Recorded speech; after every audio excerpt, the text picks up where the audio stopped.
Hello, may buntag everybody! So, nandito ngayon sa may ilog. Ito yung saging na survivor sa mga baha at bagyo na kung saan di talaga siya natutumba at siya kansian. Ito na, gulang na siya, pwede na siyang i-harvest. So, ito yung mga saging dito, niyog, buko, na talagang as in, inaabot ang baha dito, hindi talaga siya natutumba. Kawawa naman.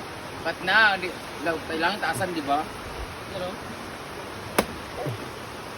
kawawa na. Ba't dala ka mahulugan? Ay! Ay! Kawat dala! Ay! Matumba next! Okay!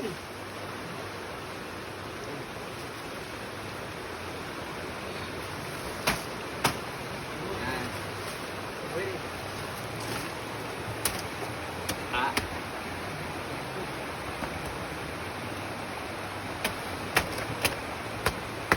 Bantay ang tago. Ang tago. Yawa. Sa Manaoy. So, grabe. Ang ano talaga niya, ang Buwang na kayo. Diwa. Mag-banana chips ta, para makita natin may vlog. Mag-banana chips si Gifford o si Marian. Nananao lang naman dyan, di ba? Hugasan dahil, ibulat, iprito dahil. Tapos, mayroon pang isang saging. Saan? Puluta sa likod naman. Ibang saging naman yun ito. Ang tawag mo nito ay saba sa Tagalog, kadisnon sa Bisaya. Meron kami isang saging doon yung mahaba na pa ganon. Kailangan siyang kunin na wag kanisa ito kasi sobrang matanda na. So masarap na to siya, rabu kung tawagin.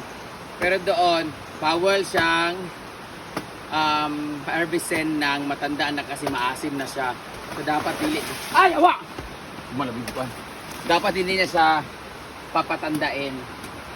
So let's go. Punta na tayo doon. Picture muna tayo dito, pra. Ignon nga ka ng farmer talaga.